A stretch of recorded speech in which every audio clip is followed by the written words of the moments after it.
안녕하세요. 저는 평범한 20대의 회사원입니다. 망한 연애를 하거나 파혼을 하는 일쯤은 긴 인생에서 한 번쯤 겪는 일이겠죠. 그걸 알면서도 처음 겪는 일에 면역이 없는 까닭에 쉽게 잊히질 않습니다. 수많은 기구한 사연들을 들으며 제 처지는 그나마 낫지 않나 위안을 얻고 있으니 제가 너무 나쁜 사람 같아 그 또한 마음이 괴롭습니다. 어차피 오늘 밤도 잠이 들긴 글렀으니 그동안 제게 있었던 이야기를 적어내려 봅니다. 저는 평범한 가정의 외동딸로 자랐습니다. 제가 자꾸 평범하다고 말하게 되는 것 같은데 주변에선 딱히 그렇게 보아주질 않아서인 것 같습니다. 아무튼 저희 부모님은 동대문 원단시장에서 일하시느라 늘 바쁘셨습니다. 주변에선 알부자라곤 했지만 막상 저는 실감하지 못했어요. 부모님은 주로 밤에 시장 일을 하시느라 낮에는 녹초가 되어 주무셨고 겉보기엔 늘 남루한 옷차림이었거든요. 집안은 돌보지 않은 살림과 쌓아놓은 부자재들로 창고처럼 엉망이었습니다. 그러니 은행에 돈다발을 쌓아놓은들 누가 알았겠습니까? 저는 부모님의 돌봄 없이도 무던히 학교를 다녔는데 입시가 다가오면서 위기감이 확 느껴지더군요. 나름 한다고 하는데도 성적이 뚝뚝 떨어졌죠. 그냥 아무 목표도 없이 남들 괜찮다는 학원만 오가서 될 일이 아니었던 겁니다. 실망스러운 모의고사 결과를 받은 날 누구보다 충격을 받은 건 당사자인 저였습니다. 그날 처음으로 부모님 앞에서 서름을 토했던 것 같아요. 엄마 아빤 나한테 너무 무관심한 것 아니야? 그야 너는 알아서 잘하니까 믿는 거지. 나 이러다 대학 못 가면 어떡해? 다른 애들은 엄마가 도시락을 싸들고 다니며 뒷바라지를 하는데. 그때야 심각성을 깨달은 부모님은 쩔쩔매며 저를 달랬습니다. 백방으로 알아보고 의논한 끝에 결단을 내렸습니다. 이를 때려치고 저를 케어할 수 없을 바에야 차라리 유학을 보내자고요. 저는 덜컥 겁을 집어먹었습니다. 유학이란 건 외국에 친척이 있다거나 어려서부터 자주 오갔던 사람이나 가는 게 아니던가요? 심지어 저는 영어 성적이 나쁜 축에 속했습니다. 하지만 용기를 내야 했죠. 유학원의 문을 두드려 준비한 끝에 캐나다로 떠나게 됐습니다. 물론 엄마가 따라오지는 못했죠. 홀로 분투하던 그 무렵을 생각하면 아득하기만 합니다. 그렇게 독하게 굴렀더라면 국내에서도 괜찮은 대학 정도는 갈 수 있었을 텐데요. 다 때려치고 한국으로 돌아가고 싶은 마음이 하루에도 몇 번씩 들었어요. 무엇보다 음식이 입에 맞지 않았거든요. 하지만 막상 부모님과 통화할 땐 내색할 수 없었습니다.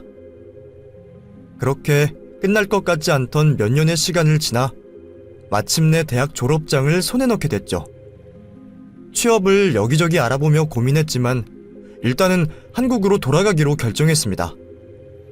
워낙 한인들이 없는 동네에 살아서 타지에서 외로움을 견디기가 힘들더라고요. 오랜만에 만난 부모님은 눈가를 적셔가며 반겨주셨지만 취직 자리가 걱정되는 눈치였어요. 하지만 중견기업 몇 곳에 이력서를 넣고는 생각보다 빨리 취업을 할 수 있게 됐습니다. 엄마는 그제야 유학 보낸 보람이 있다며 마음껏 기뻐하셨죠. 기분 파인 아빠도 마찬가지셨습니다. 여기서 출퇴근하긴 힘들지 않겠냐? 차랑 집중해 골라라. 내 취직 기념으로 선물하마. 서울 시내에선 운전할 자신 없어. 주차난도 심각하다며. 원룸이나 하나 얻어줘. 그렇게 가족이 상봉하자마자 독립하게 됐죠. 부모님이 얻어준 회사 모피스텔로 이사한 후 속전속결로 첫 출근을 하게 됐습니다. 각오는 했지만 사회에 처음 뛰어든 신입사원이 적응하기란 녹록지 않았죠. 사수들에게 혼쭐이나 밥도 넘어가지 않는 날들의 연속이었습니다. 실제로 입사 후 한 달 만에 3kg가 빠졌더군요. 한국에 와서도 쓸쓸한 건 마찬가지더군요. 퇴근 시간을 단축해봐야 끝나고 만날 친구도 마땅치 않았습니다. 일에 치여 연애는 생각할 겨를도 없었습니다. 요즘 직장인들은 밥은 굶어도 아메리카노는 포기 못한다죠? 저로서도 혼자 커피 한 잔 마시는 시간이 큰 위안이 되곤 했습니다. 회사와 집 근처의 카페들을 도장 깨듯 하나씩 재패하기 시작했죠. 그렇게 전전하던 끝에 맘에 쏙 드는 곳을 찾아냈습니다. 직접 로스팅하는 커피 맛이 유학 시절의 향수를 불러일으켰죠. 제 나이 또래 정도로 보이는 남자 둘이 운영하는 작은 개인 카페였는데 인테리어도 예쁘고 친절해서 단골이 많았습니다. 출근길이든 퇴근길이든 하루 한 번은 꼭 들르게 됐던 것 같아요. 얘 앞에 땡땡 회사 다니시나봐요. 자주 오시네요. 카운터에서 주문을 받은 남자가 살갑게 말을 걸었습니다. 주로 테이크아웃만 했지만 어쩔 수 없이 눈에 익었던 모양입니다. 오후에서 마감 시간을 담당하는 모양인지 제가 방문하는 시간엔 대부분 자리를 지키는 사람이었습니다. 네. 얼굴도 똑바로 쳐다보지 못한 채 얼른 대꾸만 하곤 커피를 받아 자리에 앉았습니다. 제가 남자 형제도 없거니와 여고를 나와서 남자 울렁증이 있거든요. 그런데 하필 매장이 한가해서인지 그 남자는 계속 말을 붙였습니다. 거긴 연봉 많이 받죠? 어느 부서예요? 네? 아직 신입이라서요. 해외 마케팅 부서요. 와, 영어 잘하시나 보다. 유학을 다녀왔어요. 조금. 그러시구나. 근데 퇴근 시간 한참 지나지 않았어요? 집은 어느 쪽이에요? 가까워요. 회사 앞 오피스텔에 살아서요. 거기 주상복합이요? 전세는 얼마나 하나? 역 바로 앞이라 꽤 비쌀 텐데. 잘 모르겠어요. 그냥 집에서 해준 거라. 단골을 만드는 방법인지 질문이 참 많았어요. 지금에 와서 생각해보면 금전 위주의 호구조사가 오갔던 것 같지만 그땐 대수롭게 생각하지 않았습니다. 그 무렵 만나는 남자들은 원체 입만 열면 연봉 타령만 하기 일쑤였거든요. 저보단 2살이 많다고 했어요. 아무튼 그때를 계기로 안면을 익혀서 인사 정도는 주고받게 됐죠. 그리고 얼마 후 회사에서 대형 프로젝트 하나가 시작됐습니다. 그래서 발이 꽁꽁 묶인 채 풀야근을 하며 미친 듯이 일만 했습니다. 당연히 카페엔 얼씬도 못했죠. 그러기를 일주일쯤 됐을까요? 그렇잖아도 카페인 금단 증상에 갤갤대던 참인데 문자 하나가 도착하는 거였어요. 요즘 안 오시네요. 어제 들어온 케냐 더블A 원두가 맛이 좋아요. 한번 오세요. 저장되지 않은 번호였지만 내용만으로 카페 사장님임을 알 수 있었습니다. 제 연락처는 회원 쿠폰이 있어 찾으려면 찾을 수 있었을 거예요. 근데 굳이 그런 수고를?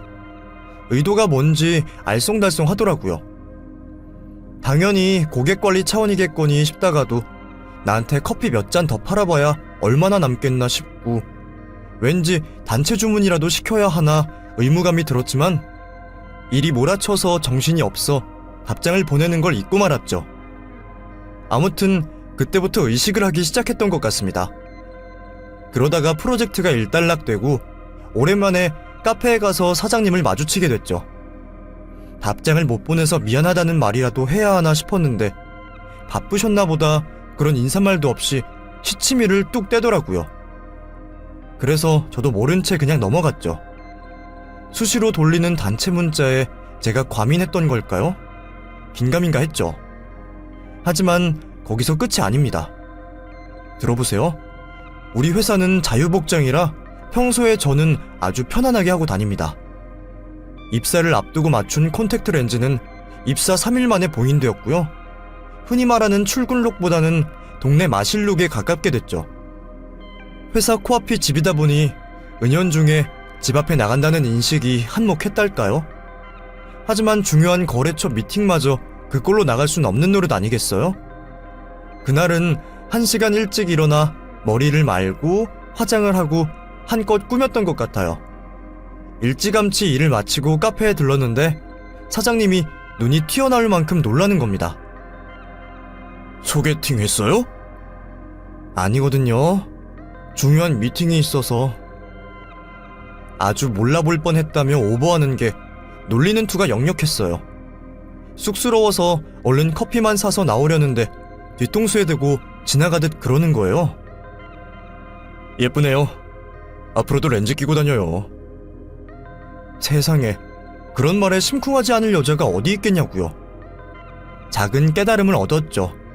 여자는 어찌됐든 꾸미고 다니는 게 좋다는.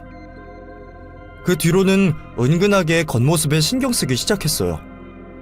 대단한 건 아니지만 거울이라도 한 번 더 보고 팩트라도 두들기게 되고 그런 거 있잖아요. 카페에 갈 땐 특히 제 모습을 점검하게 됐죠. 수영씨 남친 생겼어? 문득 회사 사람들의 말에 정신이 번쩍 들더라고요. 사람이 애티튜드가 중요하다더니 알게 모르게 티가 났나 봅니다. 그때쯤엔 그 남자가 나한테 관심 있나 진지하게 궁금해지기 시작했습니다. 다른 손님한테도 그런 식으로 대하나 싶기도 하고요. 퇴근하는 길에 아예 작정을 하고 친한 직원 하나를 포섭했죠. 미나씨, 약속 없으면 나랑 커피 한잔 마시고 가자.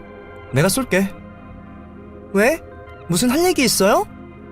아니, 내가 자주 가는 카페가 있는데 그냥 사장님도 훈훈하고 커피도 맛있고 뭐. 진짜? 그런 데가 있으면 진작 얘기를 하지. 그렇게 미나씨를 끌고 카페로 향했습니다.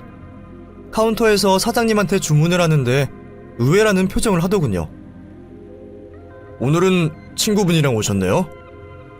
네, 회사 동료예요. 참나, 그렇게 친구 없는 게 티가 났나? 결제를 하고 나니 먼저 자리를 잡은 미나씨가 급히 손짓으로 부르더군요. 고개를 빼고 커피를 내리는 그 남자를 훔쳐보며 키득대는 거예요. 역시 제 말이 맞다고요. 그렇게 소근대고 있노라니 사장님이 주문한 메뉴를 테이블로 직접 갖다줬습니다. 그런데 쟁반 위에 시키지도 않은 쿠키가 얹어져 있는 겁니다. 이건 서비스입니다. 어머, 사장님, 감사합니다. 미나는 저와 달리 초면에도 부침성 있게 굴었습니다. 그런 성격이 참 부러웠죠. 나 때문에 서비스를 준 걸까? 아니면 친구를 데려와서?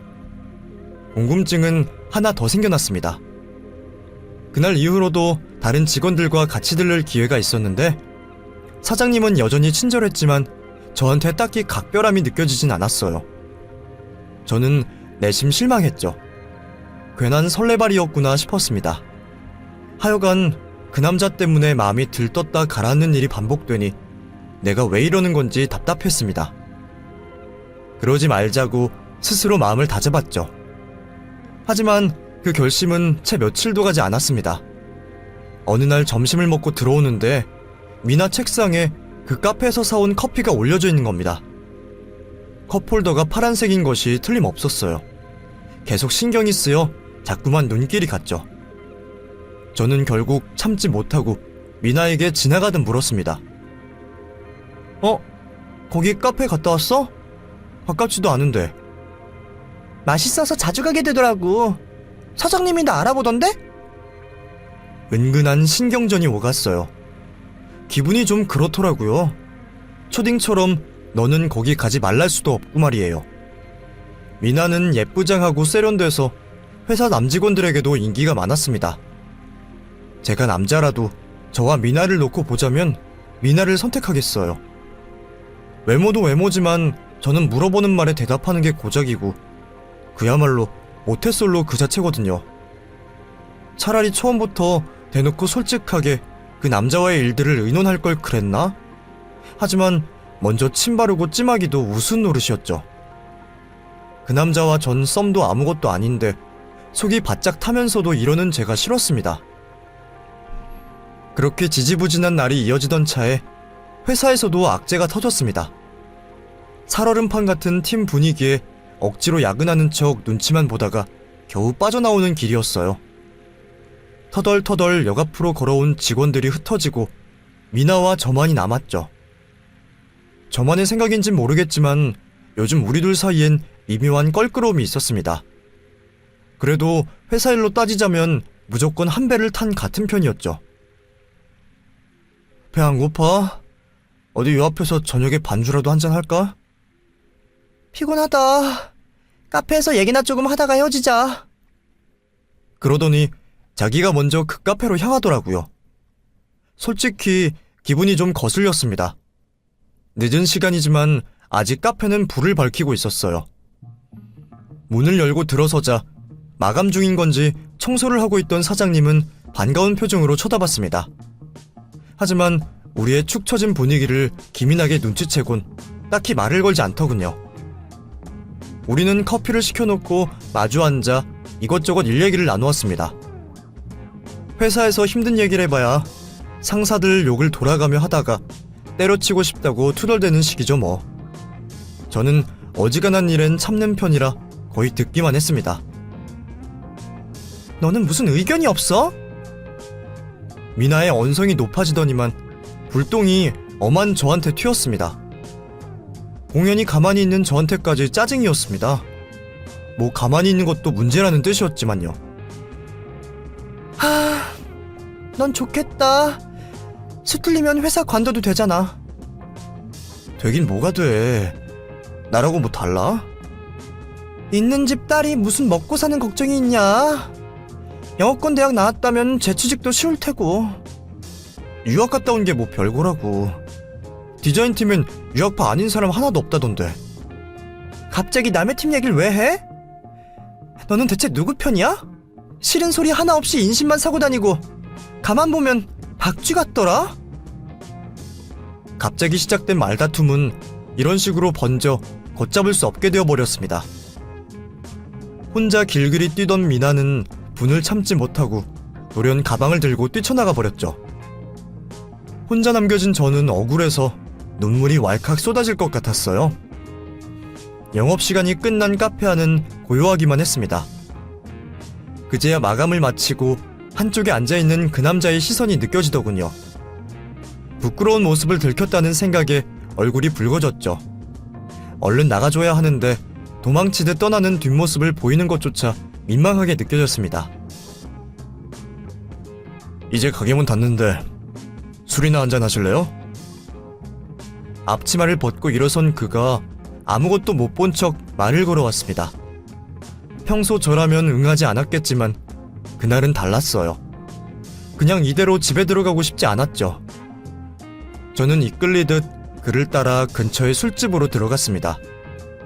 그는 내가 저녁을 거른 걸 알기라도 하듯 따뜻한 안주를 시켜주었습니다. 첫 잔을 나눠 마신 저는 옆에서 말싸움을 들었을 그에게 변명을 하듯 말을 이어갔습니다. 사람들이 유학 갔다 왔다면 되게 금수저인 줄 알아요. 막상 가보니까 알바를 하며 학비를 버는 애들에 비하면 사정이 낮긴 했지만 전 영어로 하는 수업을 이해할 수조차 없었어요. 남들 잘 시간 쪼개가며 영어 공부해야 했고 근데 무슨 술과 마약이라도 하며 놀다 온 줄 아는 건지. 술이 한 잔 들어가자 방언이 터진 저는 억울함을 토로했습니다. 부모님에게도 해본 적 없는 마음속 얘기들이었습니다. 아마 그날이 살아오면서 가장 많은 말을 한 날이었을 겁니다. 내내 고개를 끄덕이며 들어주던 그는 혼자 타지에서 외로웠겠다며 고생이 많았다며 저를 위로했죠. 저는 이때다 싶어 맘껏 징징거렸습니다. 우리 집이 건물이 몇 채있건 나랑 무슨 상관이냐고요. 나는 명품백이나 외제차 하나 없는데. 나중에 물려받겠거니 싶나 보죠. 그야 자식은 저뿐이니까 그렇긴 하겠죠. 실컷 털어놓고 나니 마음이 편해지는 한편으로 부끄러워졌습니다. 소주 3잔에 취하기라도 한 건지 얼굴이 화끈 달아오른 기분이었죠. 너무 나만 떠들었네요. 이제 사장님 얘기해봐요. 뭔 밖에서까지 사장님이에요. 오빠라고 불러요. 외동인 저는 그런 호칭이 낯간지러워 도무지 입이 떨어지지 않았습니다. 저는 별거 없어요. 그냥 보이는 게 다인데.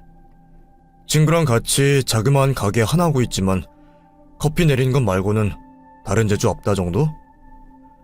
아니요, 대단하세요. 저는 믹스커피 하나를 타도 한강 만들어서 욕을 듣는걸요. 진영씨는 바리스타 자격증도 따고 대회도 나가고 나름대로의 미래를 향해 달려가고 있는 것 같았어요. 일개 회사원인 저에겐 멋져 보였습니다. 손님 상대하는 일을 해서 그런지 유머러스하게 대화를 이끌어가서 시간 가는 줄 모를 지경이었죠.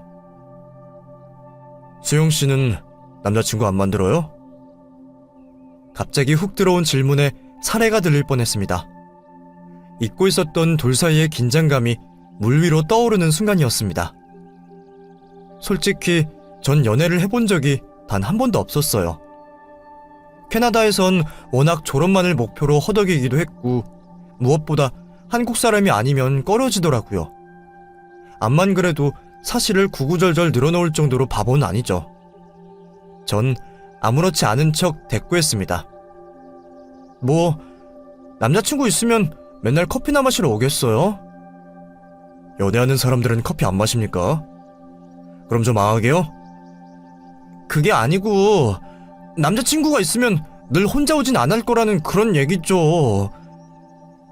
진영씨는 그야말로 연애를 많이 해본 것처럼 이 술자리가 편안해 보였습니다. 저 혼자만 쩔쩔매는 기분이었죠. 내내 망설이던 저는 침을 꿀꺽 삼키곤 조심스레 물었죠. 진영씨는요? 여자친구 있어요? 봐서 알잖아요. 있으면 맨날 일만 하겠어요? 연애하면 일 안 하나요? 그럼 망해요. 진영씨는 그 순간 제가 몹시 귀엽다는 듯 웃었죠. 그쯤에선 저도 아무리 연애고자라 한들 분명히 알 수 있었습니다.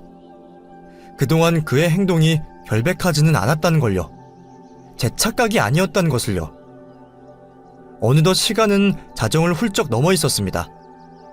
일어나기 아쉬웠지만 다음날 출근이 기다리고 있었죠. 가뜩이나 내일은 회사에 가기 싫은 터라 월차라도 쓰고 싶은 마음이 간절했습니다. 불편해서 하루 종일 미나 얼굴을 어떻게 볼지 절로 한숨이 푹푹 새어나왔습니다.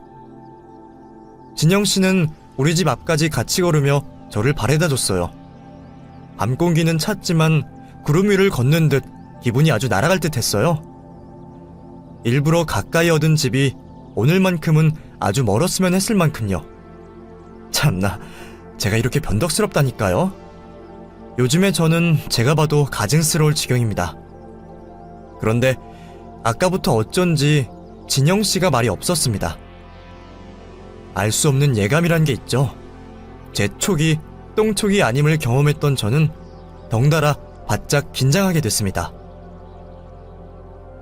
수영씨. 네?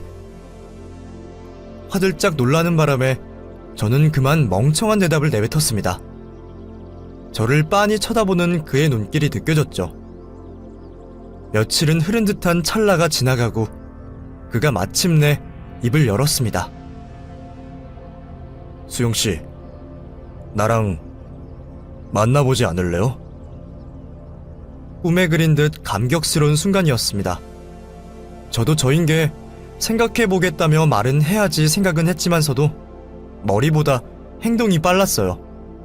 이 기회를 놓칠세라 얼른 고개를 끄덕이고 말았죠. 환하게 웃어 보인 그는 묵직하게 내 손을 한번 꾹 잡아보고는 돌아갔습니다.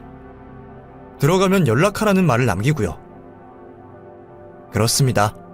오늘부터 1일, 그렇게 그와의 연애가 시작되었습니다. 보통 카페는 주말에 바쁘기 마련인데 남친의 카페는 회사 밀집 지역에 있어 공휴일에도 쉴 수 있었어요.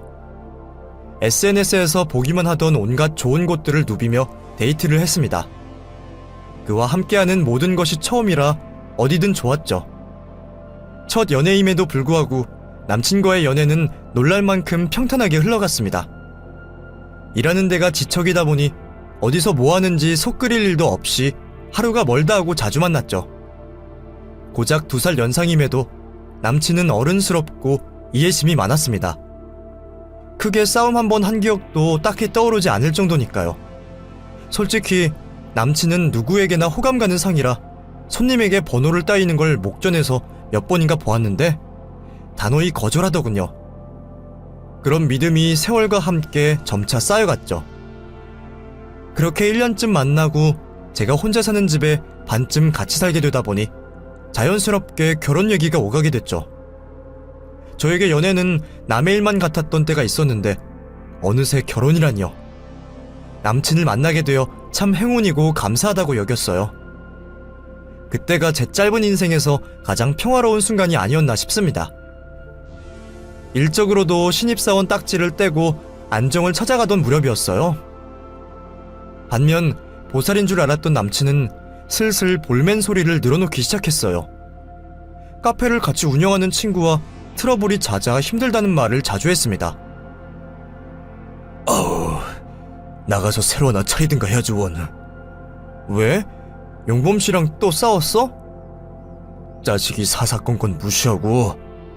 하여간 안 맞아. 그래, 안 맞는 사람은 끝까지 안 맞더라.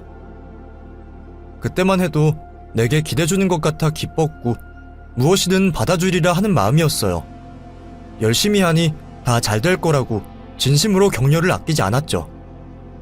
남친은 역시 믿음직한 내 여친이 최고라고 내 손을 꼭 부여잡고 말했어요. 자기야, 나랑 카페나 하나 하면서 오손도손 살래? 나중엔 그렇게 살아도 좋긴 하겠다. 진짜? 약속한 거다? 한동안 남친은 가게 자리며 인테리어를 알아본다고 의욕적으로 돌아다니더군요. 정말 창업을 하려나 보다 싶긴 했는데 어째 돌아가는 모양새가 수상했습니다. 어느 날은 의논할 게 있다며 저를 불러 앉혀놓고는 흥분해서 이러는 겁니다. 성수동이 요즘 핫하다는데 자리를 아예 옮겨볼까? 어때? 그 동네는 임대료 차원이 다르지 않아? 모아둔 돈이 많은가 봐? 내가 돈이 어딨어. 우리 결혼하면 같이 하나 차리자 이거지. 순간 벌컥하는 바람에 놀라 할 말을 잃고 있자니 저를 살살 달래듯이 말하더라고요. 아니, 자기도 회사 일 힘들다고 했잖아. 같이 카페나 하고 살면 좋겠다며. 그거야 나중에 은퇴하고 나서 얘기지. 게다가 회사원들이 카페나 차리고 싶다는 말이야 늘 입에 달고 살지만 그게 어디 진심이겠어? 제가 워낙에 황당해하니까 남친은 뒤늦게 배시시 웃으면서 무마하더군요. 나도 그냥 말이나 꺼내본 거야. 어차피 조만간 내 가게 창업 준비도 해야 하고 한번 알아본 김에 겸사겸사. 반면에 불길한 기분에 심각해진 저는 조심스레 말을 꺼냈어요. 그보다 우리 결혼 준비도 해야 하는데 지금 카페 낼 생각이라면 한꺼번에 하는 건 무리 아닐까? 몰라. 안 해. 갑자기 손바닥 뒤집듯이 말을 바꾼 남친은 다신 가게에 얘긴 않겠다며 어딘가 삐진 것 같은 눈치더라고요. 그날 이후 찜찜해진 저는 걱정이 많아졌습니다. 결혼이 목전에 있는데 정신이 영 딴 데 팔려있는 것 같아서요. 결혼 얘기 나온 지는 한참인데 막상 구체적인 건 조금도 진행되진 않았습니다. 저는 인터넷 결혼정보 카페를 들여다보며 한숨 지었습니다. 요즘 괜찮은 예식장은 1년 전부터 예약해야 한다던데요. 상견례 하고 날부터 받아야 하지 않나? 아직까지도 서로의 부모님을 뵙지 못했습니다. 저는 저대로 불만이 쌓였죠. 그 사건이 있고 난 후 왠지 둘 사이 분위기가 좀 서먹해져 버렸습니다. 그렇게 며칠 연락이 뜸하던 차였습니다. 오늘은 어떻게든 풀어보자 작정하고 퇴근 후 카페를 찾아갔습니다. 쉽지 않은 걸음이었건만 막상 남친은 없고 친구 용범씨만 가게를 지키고 있더군요. 맥이 탁 풀리고 말았죠. 수영씨, 얘기 들었어요. 결혼하기로 하셨다면서요? 네, 그렇게 됐네요. 어색하게 카페 안을 한번 둘러보고는 용범씨에게 남친은 어디 갔냐고 물었죠. 그랬더니 자기도 모르겠다며 표정이 뚱해지는 겁니다. 그래서 그냥 나오려는데 용범씨가 커피나 한잔하고 가라며 붙잡더라고요. 그래서 잠깐 기다렸더니 머그컵을 들고 와서는 제 맞은편 의자를 빼서 앉기까지 하는 게 뭔가 할 말이 있는 눈치였습니다. 솔직히 결혼 축하한다는 말씀을 드려야 할지 모르겠습니다. 잠옷 진지하게 꺼내는 말에 가슴이 덜컥 내려앉는 것 같았지만 애써 웃어 보였죠. 네? 설마 다른 여자가 있다든가 그런 말씀은 아니시죠? 아니요. 제가 남의 결혼에 재뿌릴 일 있나요? 용범 씨는 이렇게 능청을 떨더니 결혼을 결정하기 전에 남친의 재정 상황을 잘 파악했느냐고 묻는 겁니다. 무슨 참견인가 싶어 기분이 나쁘면서도 어딘가 전곡을 찔린 것도 같았습니다. 가만히 말을 아끼고 있자니 용범 씨는 푸념처럼 남친의 얘기를 두서없이 털어놓기 시작했습니다. 처음엔 커피 배우고 싶다고 그냥 알바나 시켜달라고 해서 받아준 거거든요. 동창이니 모른 척할 수는 없고 해서요. 그랬더니 사람들한텐 나랑 굉장히 막역한 친구고 같이 동업하는 것처럼 말하고 다니더라고요. 그거야 체면 때문에 그런다 칩시다. 요새는 무슨 믿는 구석이 있는지 자꾸 가게 운영에 훈수를 두면서 저랑 싸우려 들더라고요. 결혼하면 처가에서 카페 하나 차려줄 거라고 기세가 등등해서는. 수영씨가 진짜 그렇게 말한 거 맞아요? 용범씨의 말에 머리를 한 대 맞은 데 놀랐습니다. 설마 하니 믿을 수가 없는 얘기였어요. 남친이랑 사이가 틀어졌다고 하니까 그냥 모함하려고 하는 게 아닌가 싶을 지경이었습니다. 저도 오래 사귄 여자친구가 있거든요. 근데 저만 해도 결혼은 아직 시기상조라고 생각해요.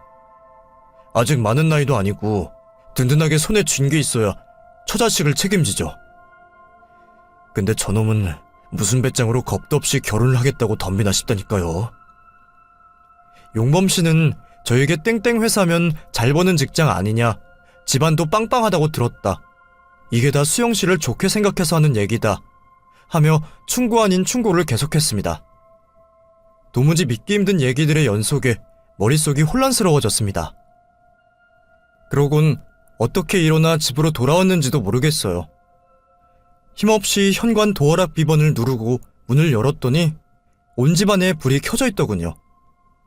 안쪽에서 남친의 목소리가 들렸습니다. 퇴근이 늦었네. 저녁은 아직이지? 저녁상을 차리겠다고 장을 잔뜩 봐온 모양이었습니다. 남친은 우리 사이에 아무 일도 없었던 양 태연한 표정으로 부산을 떨며 부엌을 오갔습니다. 냄비에 무언가 끓으며 맛있는 냄새가 풍겨왔습니다. 저는 멍하니 식탁 의자에 앉았습니다. 용범 씨의 말이 사실이냐, 같이 동업하는 게 아니었냐, 정말 내가 카페를 차려줄 줄 알고 그렇게 알아보고 다녔으며 아니라니 또 실망한 거냐, 묻고 싶은 말들이 머릿속에서 빙빙 돌았습니다. 저녁상이 한가득 차려지고 나서야 퍼뜩 정신이 들었습니다. 와인병을 오픈한 남친이 잔 2개를 가지고 왔습니다. 그리곤 와인잔을 채워 화해를 청했습니다. 요즘 우리 분위기가 좀 그랬잖아. 그래서 오늘 내가 솜씨를 좀 부려봤지. 무슨 기념일도 아닌데 중얼거리며 잔을 그냥 내려놓고 앞에 놓인 포크를 집어들었습니다. 남친이 만들어준 토마토 파스타는 제가 가장 좋아하는 것이었죠. 저는 요리를 잘 못하거든요. 그래서 남친을 내조의 왕이라고 추켜 세우곤 했죠. 맛있어? 맛있어. 맨날 먹었으면 좋겠지? 와인을 홀짝이며 접시를 다 비울 때쯤엔 평정심이 돌아왔습니다. 남친에게 굳이 묻지 말라는 쪽으로 생각이 기울어졌어요. 절로 합리화를 해버린 거죠. 친구 가게에서 일 도와주는 거 부끄러워서 말 못할 수도 있지. 돈 1, 2천 있으나 없으나 크게 달라? 어차피 결혼하면 두 사람뿐 아니라 양가가 합쳐지는 건데 밀어줄 거라는 기대쯤은 당연히 할 수 있지. 일단 가게 낼 생각은 접은 것 같으니 넘어가면 그만 아니야? 이렇게 생각하자니 다 말이 되는 것 같았습니다. 저는 그저 남의 말들보다 제가 직접 보고 들은 남친의 다정함을 믿기로 했습니다. 남친을 너무 사랑하는 까닭에요. 제가 어리석은가요? 제가 알기론 많은 여자들이 그러던데요. 설거지를 거들려고 하니 남친은 한사코 오늘은 끝까지 자기에게 맡기라고 했습니다. 거실로 나와 소파에 앉으니 탁자 위에 긴 영수증과 카드가 얹어진 게 보였습니다. 제 카드죠. 우리 집 살림이니까 내 카드로 사야지. 남친이 처음 놀러 올 때 그렇게 말하며 카드를 저기 놔뒀던 것 같은데 이제 남친은 거의 여기 사는 거나 다름없죠. 데이트 비용은 어떻게 했더라? 내가 더 많이 버니까 하는 마음으로 한사코 내가 내곤 했던 것이 당연스럽게 굳어졌죠. 이런 생각을 전에는 해보지 못했습니다. 이제와 아깝다는 생각을 하는 게 아닙니다. 저는 친구들과도 더치페이 하느니 제가 내는 것이 편합니다. 다만 저는 여유로워 그런 걸 따지지 않고 사는 것이 당연했는데 씀씀이를 계속 신경 쓰고 있었을 남친의 모습을 비로소 깨달은 겁니다. 나름 제 눈치를 보는 거겠죠? 찡하니 애틋한 마음이 들었습니다. 역시 사랑하니까요. 저에게 형제가 있은들 그러했을 테니까요. 그리고 머지않아 우리 가족이 될 테니까요. 이윽고 찾아온 주말이었습니다. 우리는 모처럼 기분 전환을 위해 시내로 나와 데이트를 하기로 했습니다. 계획은 제가 짰습니다. 동대문 디자인 플라자에서 하는 전시를 보고 쭉 걸어가 도깨비 시장을 구경했죠. 그리고는 길게 늘어선 포장마차 중 한 곳에 들어가 닭똥집에 반주로 가볍게 요기를 했습니다. 가성비가 좋진 않았지만 나름의 운치가 있었죠. 어때? 맛이 나쁘진 않지? 그러게 옛날 생각나네. 이런 데 많았는데. 오늘의 동대문 투어에는 제 발칙한 음모가 숨어 있었습니다. 부모님이 바쁜 탓에 상견례 날짜가 잡히지 않고 차일피일 미뤄지기만 하니 차라리 부모님이 일하는 시장에 들르면 어떨까 한 겁니다. 우연인 척 아주 자연스럽게요. 부모님도 남친도 반길 일은 아니었지만 어차피 이런 평소의 모습도 나중에 다 보게 되지 않겠어요? 격식 따져봐야 뭐하냐는 게 제 생각이었죠. 저녁이 되자 슬슬 도매시장이 불을 밝히기 시작했습니다. 포장마차에서 나와 남친을 번화한 뒤안길로 잡아 끌었습니다. 큰 건물이 여러 들어섰지만 근처를 둘러보다 보면 어디엔가 엄마 아빠가 있을 겁니다. 이 동네 터줏대감이니까요. 에그, 멀리서도 쩌렁쩌렁한 엄마의 목청이 들렸습니다. 나서서 이웃가게에 호객을 하는 모양이었습니다. 엄마! 언제나 그렇듯 시장통 아줌마 차림을 한 엄마는 헛것이라도 본 듯 깜짝 놀라 저를 쳐다보았습니다. 수영아! 남자친구랑 구경 왔어.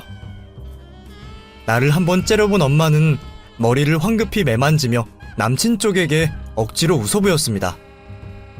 옆에서 소매를 잡아 끄는데도 남친은 요지부동이었습니다. 인사해야지 눈치를 준 끝에 꾸벅 고개를 숙여 보이는 얼굴이 뻣뻣하게 굳은 채였습니다. 역시 화났으려나? 뭐라도 사들고 오질 못해 난처해서? 제 상식은 그쯤이었죠. 예, 반가워요. 얘기도 좀 나누고 해야 하는데 일이 바빠서. 너 두고 봐.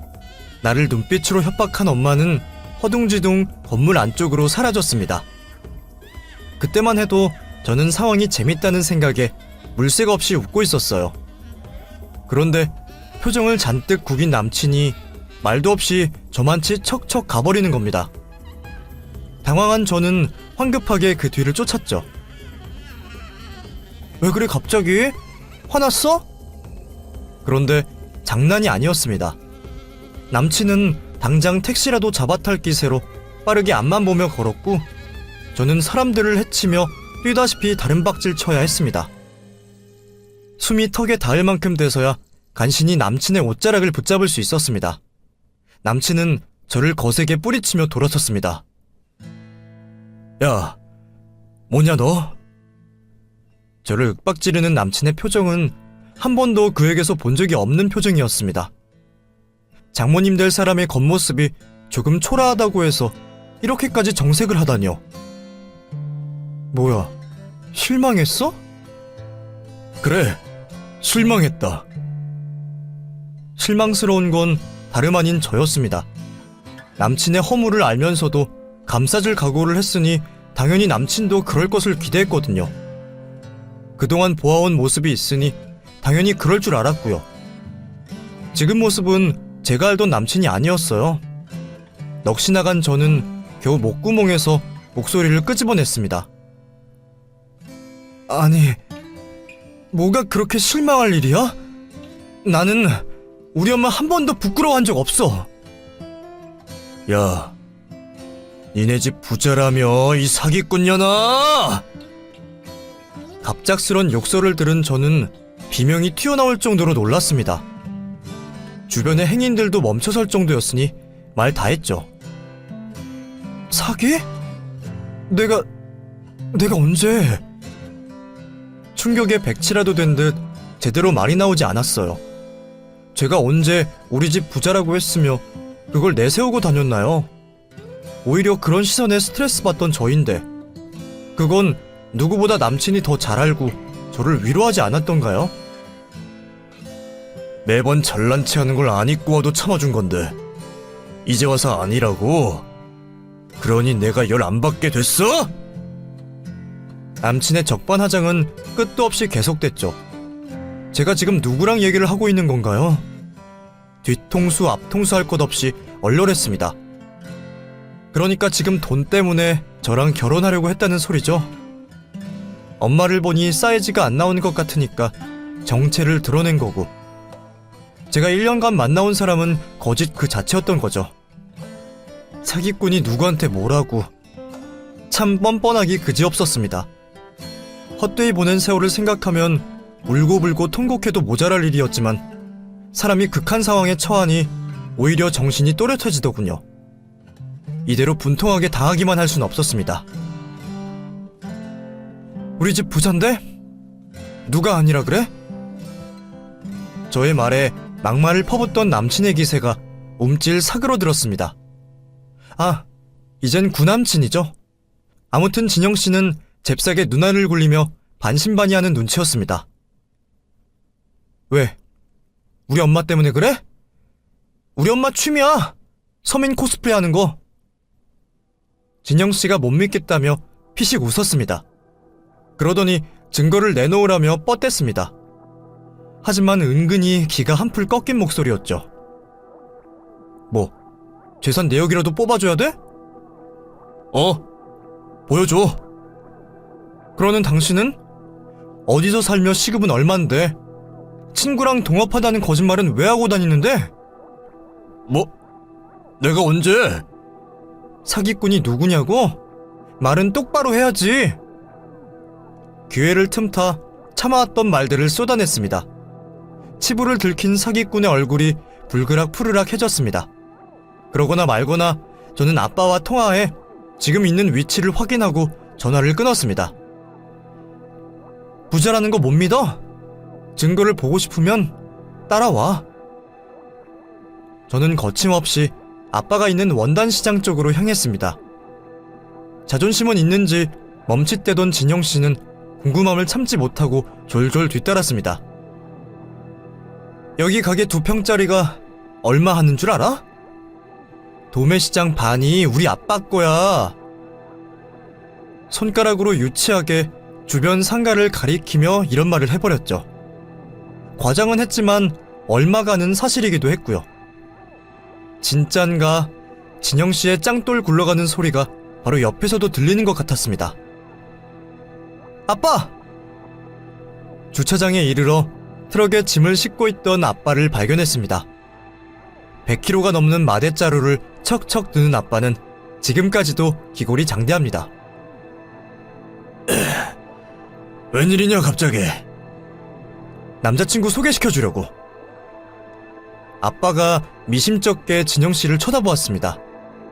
별로 마음에 드는 표정은 아니었습니다. 제 말에 주변에서 마대를 나르던 삼촌들이 우르르 몰려왔습니다. 뭐야? 수영이 남친이라고? 삽시간에 진영씨의 주변을 에워싼 삼촌들이 품평하듯 아래 위로 훑어보았습니다.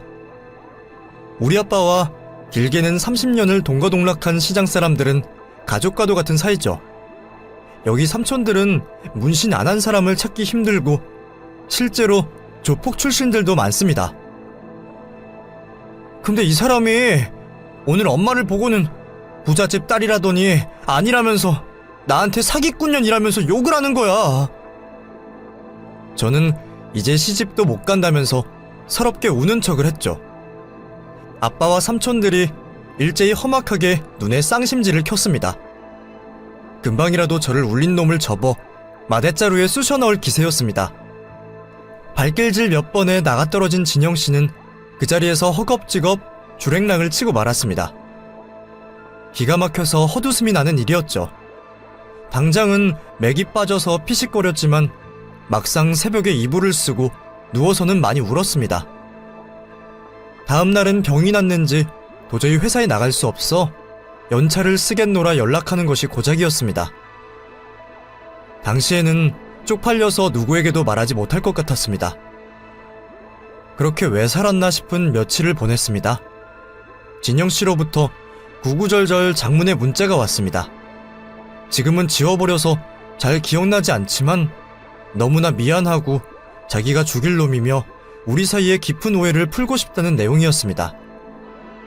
하지만 저는 다시 속지 않았습니다.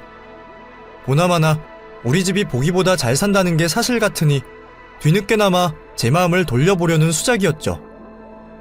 쫄보가 차마 전화는 하지 못하고 말이죠. 이런 놈을 한때나마 믿고 기대며 감사한 마음을 가지다뇨. 평생을 함께할 작정을 하다뇨. 지난 세월이 참 허망했습니다. 인생 공부 참 빡세게 했죠. 조금 더 시간이 흘러서는 이 결혼을 조상님이 막았나 보다 생각하게 되더라고요. 그놈의 카페 쪽으로는 다시는 얼씬되지 않으리라 다짐했건만 커피 맛은 잊을 수가 없더군요. 멀리서 전면창을 통해 봤더니 다행히 용범씨만 있는 것 같기에 용기를 내어 안으로 들어갔습니다. 우리는 잠시 눈을 마주치곤 머쓱하게 웃었죠. 구남친이 가게를 아예 그만둔 지는 벌써 꽤 됐다고 하더군요. 진작 알려주시지. 여기 커피 생각나서 혼났네요. 잘 오셨어요. 괜히 제가 참견해서 파탄낸 거 아닌가 계속 찜찜하더라고요. 아니에요. 다른 사건이 있었어요. 아무튼 어디서 알바나 하고 있겠죠. 궁금하지도 않아요. 용범씨도 자초지종은 자세히 몰라도 둘 사이가 틀어졌구나 짐작은 했던 모양입니다. 덕분에 그동안 불편했던 용범씨와는 오히려 친해져서 가끔 도와주러 오는 여자친구까지 셋이 다같이 어울리게 됐어요. 카페 정기휴일에는 함께 캠핑도 가고요. 똥차 가고 새 친구가 생겼지 뭐예요? 시간이 약이긴 한가 봅니다. 미나에게도 전남친 얘기를 툭 터놓고 할 수 있게 됐어요. 어찌나 차지게 씹어댔던지 미나가 거의 박수를 치더군요. 남욕은 안 한다며 새침 떨더니 보통 소질 있는 게 아니었다고요. 이렇게 회사 동료와도 돈독해지고 주변에선 나름대로 조금씩 좋은 일들이 생겨납니다. 아직 완전히 털어내진 못했지만요. 그때 결혼을 하지 않은 게 다행이라니 이러다가 영영 비혼주의자가 될까 걱정입니다. 불면증 약을 먹은 건 비밀인데 이것도 얼른 털어내야죠. 그로부터 반년이 지났으니 1년쯤 후면 완전히 괜찮아지겠죠? 줄줄이 쓰고 나니 남들에 비하면 별일도 아닌 것 같아 부끄럽기도 한데요. 사연을 보내고 나면 또 무게가 조금쯤 덜어지겠죠? 이제 30도 얼마 남지 않았음이 실감납니다. 그땐 승진도 하고 남부럽지 않게 멋진 30대 커리어우먼이 되어야겠습니다. 다음 년에는 그때쯤 다시 생각해봐도 늦지 않으니까요. 지금까지 저의 긴 사연을 들어주셔서 감사합니다.